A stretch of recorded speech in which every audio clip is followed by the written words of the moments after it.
World War I, which was fought between 1914 and 1918, was the first industrial-scale war in modern history. This conflict did not only transform nations, but also exposed individuals whose decisions and actions gave rise to mass violence. In this focus on several individuals who were active during World War I and the surrounding period, whose actions are historically documented and whose decisions had a direct impact on large-scale human suffering.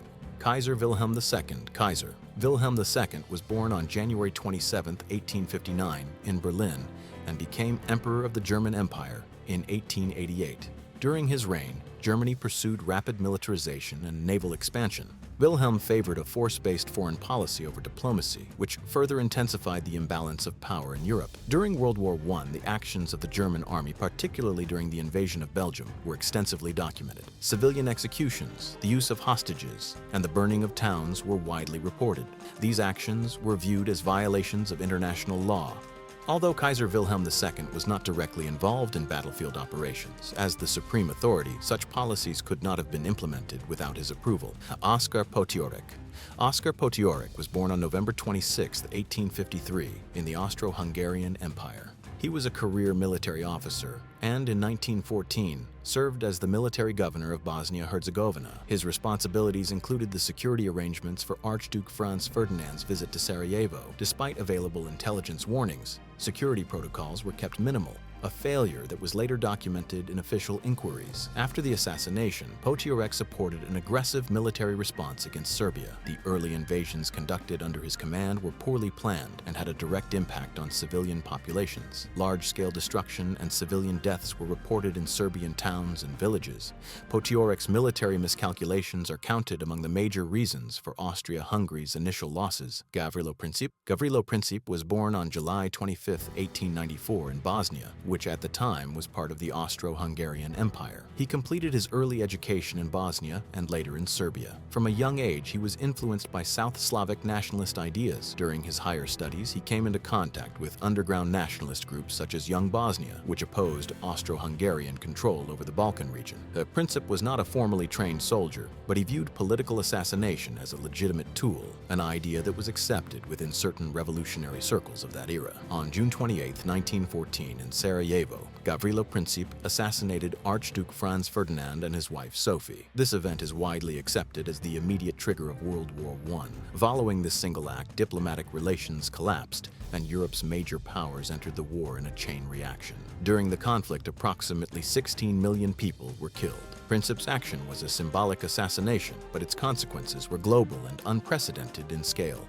Conrad von Hötzendorf. Franz Conrad von Hötzendorf was born on November 11, 1852 in Austria. He served as the chief of the General Staff of Austria-Hungary and was a strong advocate of preventive wars even before the conflict began. His strategic thinking was heavily focused on offense, but it was often disconnected from ground realities. During World War I, his operational decisions resulted in heavy casualties for the Austro-Hungarian army. Repeated offensives against Serbia and Russia were launched without sufficient preparation. This had a direct impact on both soldiers and civilians and severely weakened the empire's military credibility. Paul von Lettow-Vorbeck. Paul von Lettow-Vorbeck was born on March 20, 1870 in Germany. He was a professional officer appointed as commander in German East Africa. He adopted a guerrilla warfare strategy aimed at keeping Allied forces engaged in the region. The execution of this strategy had extensive consequences for African civilian populations. Local people were forcibly used as porters and laborers. Food supplies were requisitioned, and agriculture was disrupted. As a result, large-scale famine and disease spread, leading to the deaths of millions of civilians. Enver Pasha. Enver Pasha was born on November 22, 1881 in Istanbul. He served as the war minister of the Ottoman Empire and was a key member of the ruling Young Turk leadership. His worldview was shaped by extreme nationalism and paranoia regarding internal security. During World War I, mass deportations and forced relocations were implemented against the Armenian population. Under the justification of military necessity, civilians were marched through desert routes where starvation and disease were widespread. These actions are widely documented and are considered core events of the Armenian genocide. Djemal Pasha. Djemal Pasha, born in 1872, was the governor of the Syrian provinces of the Ottoman Empire. He established harsh administrative control to suppress wartime dissent. Through public executions, the hanging of political prisoners, prisoners and control over food distribution, famine conditions were created. These policies resulted in thousands of civilian deaths, which is why he is referred to in historical records as the Butcher of Damascus. Talaat Pasha was born on September 1, 1874, in the Ottoman Empire. He served as interior minister and was a central figure in the Ottoman bureaucracy. He controlled population management and internal security through an administrative framework. Orders for Armenian deportations were issued from Talaat Pasha's office. Property seizure, relocation, and execution became part of an organized state process. This genocide is considered one of the most well-documented mass atrocities in modern history. Lothar von Trotha. Lothar von Trotha was born on July 3,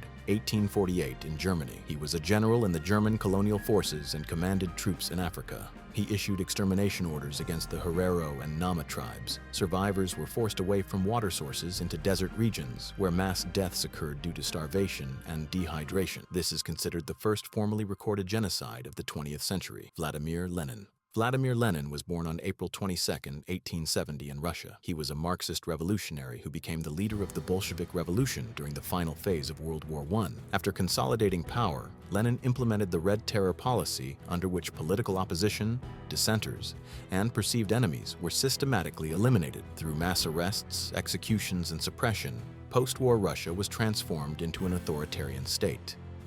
Douglas Haig. Douglas Haig was born on June 19, 1861, in Edinburgh, Scotland. He was a professional cavalry officer in the British Army and became the commander-in-chief of the British Expeditionary Force during the First World War. Haig completed his military training under Victorian-era doctrines, where large-scale frontal attacks were considered acceptable to achieve decisive victory. When the war began, he was slow to fully understand the realities of modern industrial warfare, particularly the destructive power of machine guns and artillery. During World War I, Douglas Haig is most remembered for offensives such as the Somme and Passchendaele. In these battles, British forces repeatedly carried out frontal assaults against heavily fortified German positions. On the first day of the Somme alone, nearly 57,000 British casualties were recorded, making it the bloodiest day in British military history. Despite these losses, Haig continued with the same strategy, resulting in the deaths of hundreds of thousands of soldiers. According to critics, his leadership normalized attrition warfare, where human life was treated as an acceptable cost. Philippe Pétain. Philippe Pétain was born on April 24, 1856, in France. He was a senior officer in the French army, and his reputation rose during the Battle of Verdun in World War I. Pétain was initially regarded as a defensive-minded commander who focused on troop morale and logistics. During the course of the war, he became a central figure in the French High Command, especially after the crisis of 1917. In 1917, widespread mutinies broke out in the French army, with thousands of soldiers refusing to return to the front lines. Philippe Pétain approved courts-martial and executions to restore discipline. Hundreds of soldiers were punished, and dozens were executed by firing squads to set an example. These actions were legally sanctioned, but remained highly controversial on an ethical level. Pétain's decisions prevented the collapse of the French army, but the cost was paid in soldiers' lives and the imposition of fear-based discipline.